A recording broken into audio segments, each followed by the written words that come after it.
Есімім Гүлжауһар, жасым 27-де, Қызылорда қаласынан. Негізі банкте жұмыс жасаймын. Бірінші тендер туралы естіп, Сабина ханымның страницасынан көргенмін. Айтады ғой, көзі жанып тұрған, өз ісінің маманы болып көрінгендіктен маған убедительнее болды. Сол себептен осы кісіден онлайн обучение сатып алған болатынмын. Сол арқылы бірінші рет сол онлайнда обычно видео урок арқылы болады ғой, сол видео урокпен заявка тастап, видео урок арқылы барлығы болған.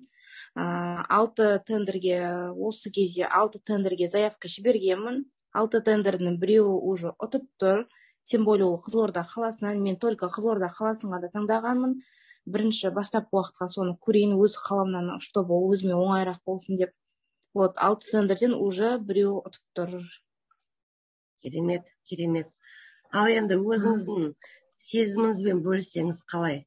Тендерді парасыз, таныссыз ұтқан қалай екен? Мен де бұрындары тендер туралы еститінмін. Вот, наның танысы осыған осындай ақша беріпті, тендердің какой-то процентін береді екен деген. Сосын вообще андай ойыма келіп шықпайтын. И инстаграмды көріп, уведомление, реклама келе бастады. Вот тендер парасыз, ақшасыз, дымсыз дегесін. Сосын бірінші Сабина ханымды мен актриса ретінде білем. Содан кейін да ладно деп уже ана жерде таңғалып көріп, әрі-бері бір айдай көрген тұғымын. Сосын уже болады екен ғой деп одан Қызылордаға келетін естігеннен кейін, тем более вживую көргесін. Бірінші негізі онлайн сабақ сатып алғанмын, содан кейін уже вживую өзім мастер-класстан көрдім. Одан сайын мотивация алып, одан сайын желанием ашылып кетті дейді ғой. Солай болып, ешқандай парасыз, 1 теңге парасыз айтып тұрмын мен. Даже сабақтың өзіне осы кезде бір ай уақыт өтті ма, мен 25 сабаққа енді келдім, и то менің қолым босамайды. 1 сағат уақыт бөлдім. 2 сағат шығар максимум енді мен пока жаңағыдай тендерлерді қарап есептеймін дегенше, сол 2 сағатқа жібергеннен кейін уже ертеңгісіне ма, через день уже түнде заявка бердім. Күндіз сағат 12-де уже маған жауап келді. Вот, мен еще скрин WhatsApp-тағы чатқа жіберем ғой, мен точно ұттым ба, осы точно осылай ма деп. Ешқандай парасыз, ешқандай танысымның несі емес, жаңа компания, жаңа ештеңесі емес. Кәдімгідей Казватхоздікі мен ұтып тұрғаным А4 формат, А4 қағазын ұтқандығым. Енді сезім өте күшті енді. Өз бетінше, өзің бәрін прям ад-доя өзің толтырғандықтан, өзің жазғандықтан, видео урок бойынша барлығын істегендіктен, айтады ғой, жаңа әліппені оқығандай бастадым ғой. Әлі де бітірген жоқпын. Соның өзінде вот осылай ұтып тұрмын. Тендердің сомасы қандай? Тендердің сомасы, негізі белгіленген сомасы 540 мың, мен 420 мыңға белгілегенмін. Пайдасы где-то 52 мыңдай ма, сондай шығады. Алғашқы қадам неплохо. Бірінші алғашқы миллионыңызға алғашқы қадам. Бұл өте жақсы. Ең бастысы сізде прецедент болды. Былай қарасам, бір адамның 1 айлық зарплатасы, да? Оны 1 сағат уақытыңызды бөліп, где-то 1 күн уақытыңызды бөліп товарыңызды апарасыз. Сонда 1 күндік табысыңыз 52 мың теңге болып тұр ғой. Өте керемет, мен қатты қуанып тұрмын, себебі бұл сіздің алғашқы. Таза пайдасы 52 мың теңге. Мен доставка өзімізде үйде машина бар, сол мен просто апара саламыз и все.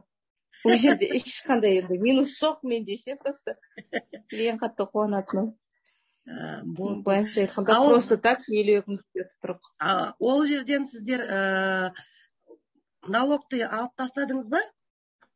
Налогты шегергенде. Онда сізге бір жағымды жаңалығым бар. Сіздің таза пайдаңыз 52 мың шықпайды. Сіздің таза пайдаңыз бұйырса... Минус 3% ба? Бұйырса, сіздің пайдаңыз 126 мың плюс 52 мың, 178 мың болады бұйырса. Неге? Неге? Себебі біздің президентіміз кәсіпкерлерді 23 жылға дейін салық төлеуден босатты. Сондықтан да сіз салық төлемейсіз 3%. Вау! Сондықтан да біріншіден налоговыйға барып келесіз, өзіңіздің ОК-діңізді тексересіз. Бұл ОК тізімде бар деп ойлаймын. Себебі көп ИП-ларды қазір салықтан босатты. Сондықтан да сіздің таза пайдаңыз осындай ақша шығып тұр 178 мың теңге. Бұл енді 1 миллионның, міне 178 мың теңге. Бұл 1 миллионның 5-тен 1 бөлігі. Енді 5 рет дәл осындай нәрсе жасасаңыз, миллионер боласыздар. Мінекей, қандай керемет, мен қатты қуанып тұрмын.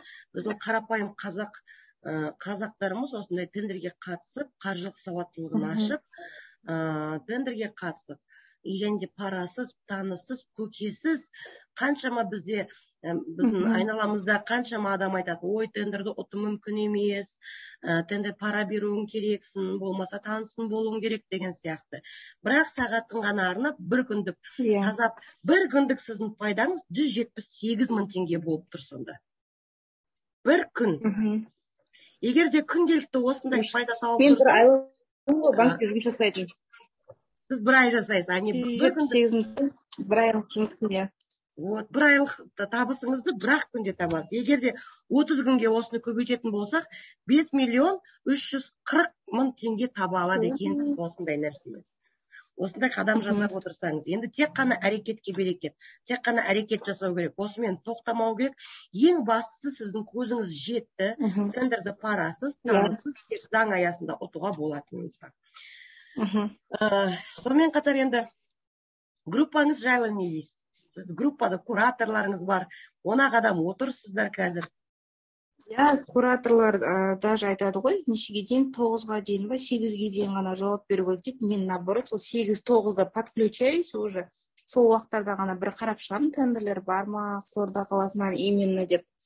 Сол уақытта мен еще түнгі сағат 11 демей, 10 демей, мен жаз жүремін, енді ренжімеңіздер, қайырлы кеш, менде осындай сұрақ, кураторлар бірден жауап береді.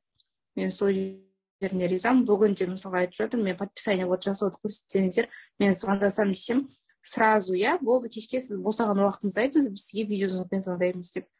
Өте керемет. Енді бірінші рет қаншама обучение алып көргенмін басқа салада, бірақ дәл бұндай тез жауап беріп, барлығына деп реакция беру, ондай бірінші рет шындап келгенде ол мақтағанда емес. Сабина ханым маған ешқандай туысқанда емес, ешкімде емес, былайша келгенде оны мақтайтындай. Ол таза сол. Өте керемет. Мен қатты сізге риза болып тұрмын. Қатты риза. Налоговыйға барып біліңіз, бұйырса содан кейін чатқа жазарсыз маған. Таза пайдаңыз 178 мың теңге болады бұйырса. Енді тек қана әрекет қана жасау қалды сізге. Әрекет жасаңыз. Сатып алу методтарын барлығы сабақта бар, сатып алу барлық методтарға қатысыңыздар. Тек қана Қызылордаға қарап қалмай, жан-жақтағы басқа өңірлерді қараңыз, жақын сізге. Біздің компаниялар барлық Қазақстан бойынша тендерлерге қатысады. Ең бастысы көзіңіз жетті, пайдаңыз керемет, бір айлық табысыңызды бір-ақ күнде тауып отырсыз. Молодец, умничка. Точно. Ал енді айтыңызшы, көп адамдар тендерге қатысуға қорқады. Курс сатып алуға қорқады. Ол кісілерге не деп айта аласыз? Ешқандай қорықпай, кәдімгі онлайн урокпен, кәдімгідей әліпбеден бастағандайғы адуя үйретеді. Оған ешқандай қорқудан қажеті жоқ. Өзім де мен мысалға тендерге ешқандай саладан мен қатысым жоқ. Мен азын айшын банкте жұмыс істейтін адаммын. Бірінші рет товарный ценовое предложение дейді, товар арқылы бірінші рет мен де тастағанмын. Оны да интернет арқылы, Google арқылы, OLX арқылы табуға болады. Ешқандай қиыншылық жоқ. Любой қалада бар нәрсе, ол бір Америкадан алып келіп жатқан зат емес ол. Ешқандай қорқудан қажеті жоқ деп ойлаймын. Керемет. Керемет. Сізге көп рахмет, уақытыңызды бөліп осылай зумға шыққаныңызға. Тек қана мен сізге табысты тендерлерді ұтуды. Аумин. Табысты тендерді көбірек ұтыңыздар, әрекет жасаңыздар. Алғашқы миллионға алғашқы қадам жасалды. Таяқ тасталды деймі, қазақтарда қайтып айтады. Сондықтан да енді кері шегеретін орындар жоқ уже. Все уже.